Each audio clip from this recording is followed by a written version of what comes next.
Hello friend. आज मैं सांची के स्पूत देखने आया हूँ। यहाँ का हम विजिट कर रहे हैं। आप देखिए कि ये कितनी अच्छी वादियों में ठहरा हुआ है। अभी ऊपर हम पहुँचेंगे और आपको स्पूत के दर्शन करवाएंगे। ये पहाड़ी पे बसा हुआ है और कितना खूबसूरत लग रहा है। आप देखिए, बिल्कुल प्राकृतिक है। क्या है कि सांची के स्पूत का बहुत बड़ा इतिहास रहा है। सम्राट अशोक, जो कि विदिशा में अक्सर रहा करते थे, विदिशा से उनको काफ़ी लगाव हुआ करता था, क्योंकि विदिशा उनका ससुराल भी हुआ करता था। श्रीदेवी नाम की कन्या से उनका विवाह हुआ था और वो अधिकतर समय यहीं बिताते थे। ब्रिटिश काल में ब्रिटिशर्स का यह टारगेट होता था कि किसी न किसी बहाने से भारतीय पुरातत्व स्थलों को या भारत की जो शान होती है उसको मिटाया जाए। तो उनके पास जो मेन मुद्दा रहता था रेलवे लाइन का होता था। वो रेलवे लाइन का बहाना देके या एक्सक्यूज़ देके और इन ऐतिहासिक हेरिटेज को नुकसान पहुंचाते थे। किंतु सांची के स्पूत पर इनकी निगाह नहीं गई और भोपाल की बेगम साहिबा, जो उस समय शासिका थी, उनने काफ़ी इसके लिए अनुदान दिया। और एक पुरातत्व, तो मुझे भी नाम ध्यान में नहीं आ रहा है, जो राइटर भी रह चुके हैं फॉरेनर, और उनके प्रयास से काफ़ी इसको विश्व स्तर पे पहचान दी गई।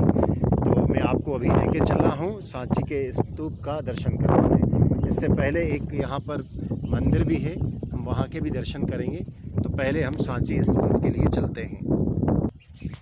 यह सांची का स्तूप वर्ल्ड हेरिटेज में आता है और कई फॉरेनर्स वगैरह भी यहाँ पर आते हैं। में ये लगा हुआ है टूरिज़्म का, यहाँ पर स्क्रिप्ट लगी हुई है और मैं आपको इसको पढ़ के भी सुनाऊंगा। बहुत तेज़ी से पढ़ के सुनाता हूँ ताकि आपको पर आप पूरा इसको देख लें तो ज़्यादा अच्छा रहेगा।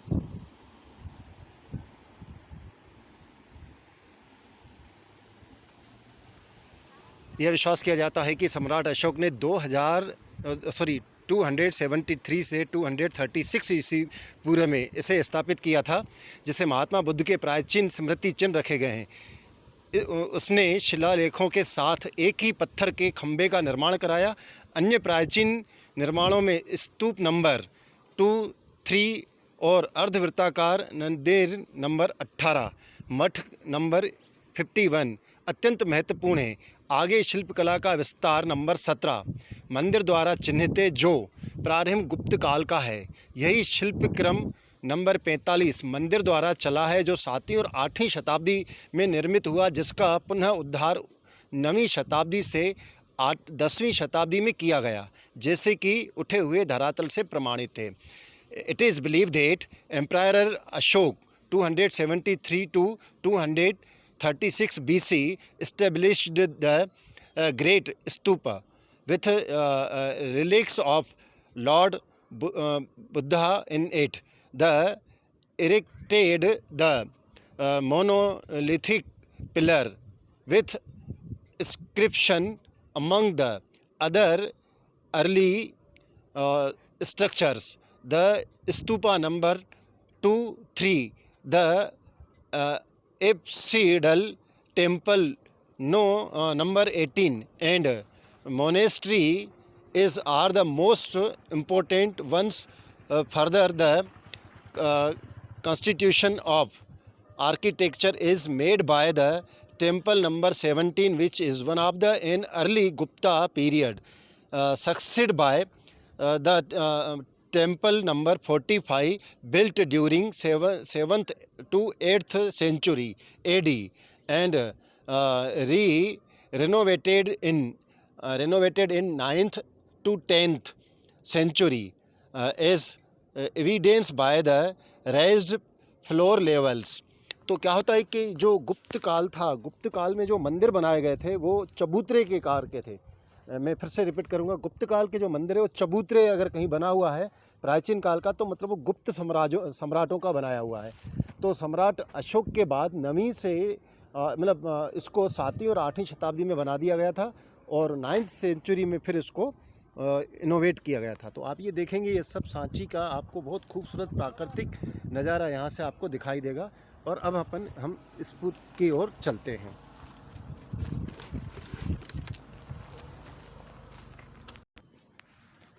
ये यहाँ पर एक बहुत बड़ा मंदिर है, आप देख सकते हैं।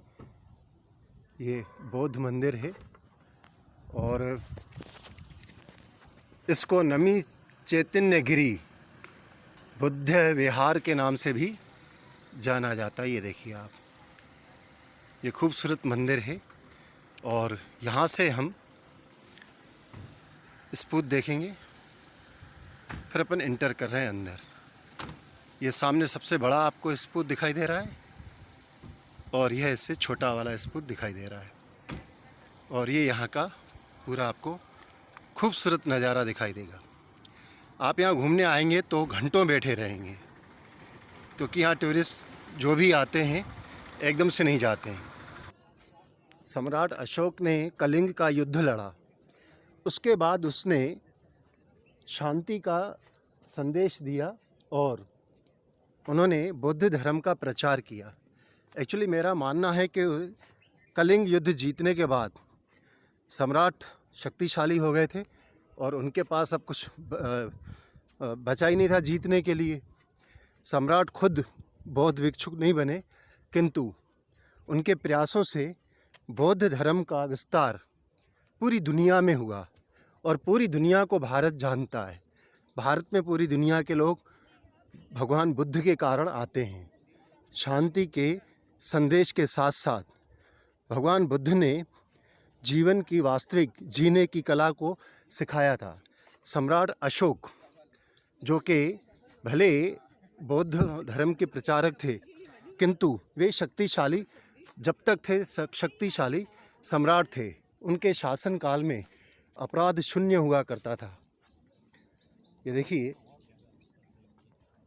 सम्राट एक बार नेपाल की तराई में किसी जाति ने विद्रोह कर दिया था, जिसका सम्राट अशोक ने एक शिलालेख लिखवाया और बोला कि याद रखिए, मैं वही कलिंग के युद्ध का वॉरियर हूँ।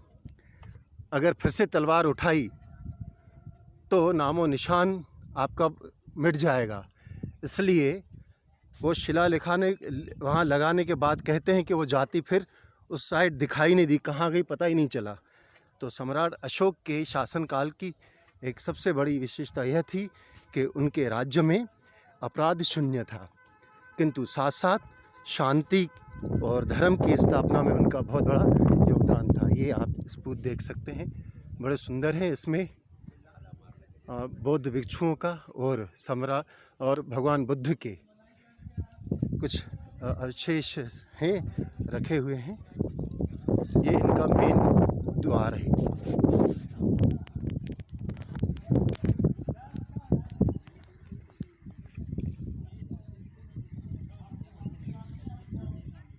आप सोचिए कि जब कैलेंडर चालू हुआ, मीन्स 273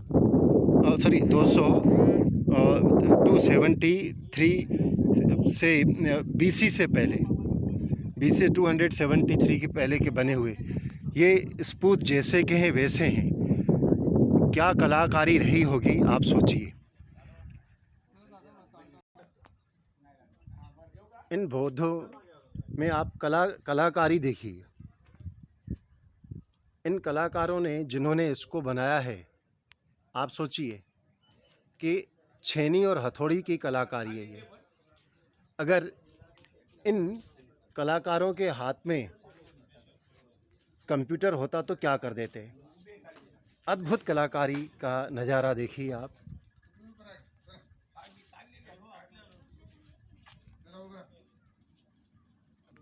इस द्वार से हम अंदर की ओर जा रहे हैं। ये देखिए, बुद्ध की प्रतिमा है, क्योंकि कुछ आक्रमणकारी आए थे जिन्होंने नुकसान पहुंचाने की कोशिश करी।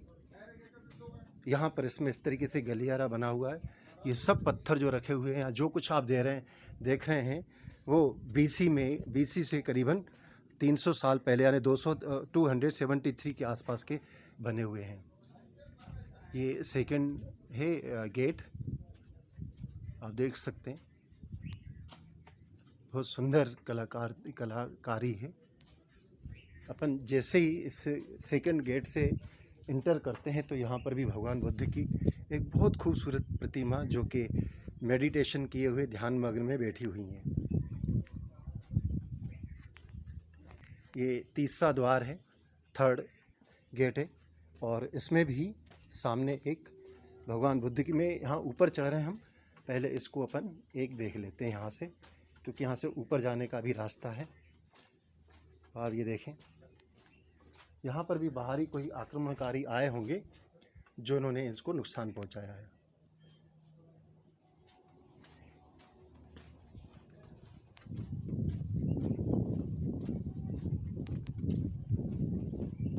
ऊपर की ओर जा रहा हूँ, इस पूत में ऊपर चढ़ने का है।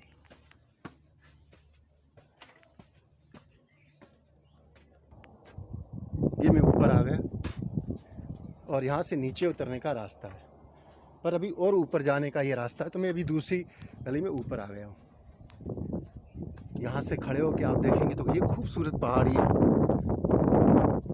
वादियाँ दिखाई दे रही हैं, और दो तरीके का ट्रांसपोर्ट सिस्टम और मनमोह लेता है। ट्रेन जा रही होती है बीच में से, और रोड ट्रांसपोर्ट भी बहुत अच्छा सुंदर दिखाई देता है। आप देखिए, बड़ा मनोहर दृश्य लगता है।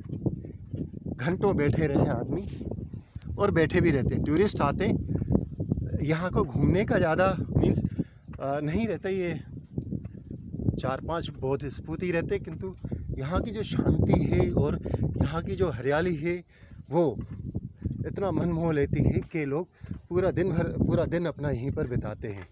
तो इस सांची ट्रैवलिंग का ये मेरा फर्स्ट वीडियो रहा।